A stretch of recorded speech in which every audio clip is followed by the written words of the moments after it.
Hallelujah.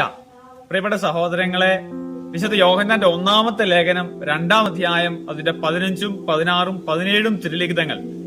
ലോകത്തെയോ ലോകത്തിലെ വസ്തുക്കളെയോ നിങ്ങൾ സ്നേഹിക്കരുത്. ആരെങ്കിലും ലോകത്തെ സ്നേഹിച്ചാൽ പിതാവിന്റെ സ്നേഹം അവനിൽ ഉണ്ടായിരിക്കുകയില്ല. എന്തെന്നാൽ ജഡത്തിന്റെ ദുരാശ, കണ്ണുകളുടെ ദുരാശ, ജീവിതത്തിന്റെ അഹന്ത, ഇങ്ങനെ ലോകത്തിലുള്ളതൊന്നും പിതാവിന്റേതല്ല, പ്രത്യുത ലോകത്തിന്റേതാണ്. ലോകവും അതിന്റെ മോഹങ്ങളും കടന്നു പോകുന്നു, ദൈവഹിതം പ്രവർത്തിക്കുന്നവനാകട്ടെ എന്നേക്കും നിലനിൽക്കുന്നു.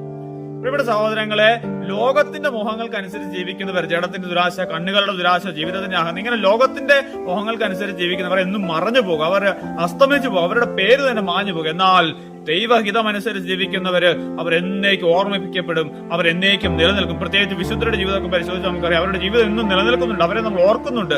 അപ്പോൾ ദൈവഹിതം അനുസരിച്ച് ജീവിക്കാൻ ദൈവം നിങ്ങളെ അനുഗ്രഹിക്കട്ടെ, ഇപ്പോഴും എപ്പോഴും എന്നേക്കും. ആമീൻ.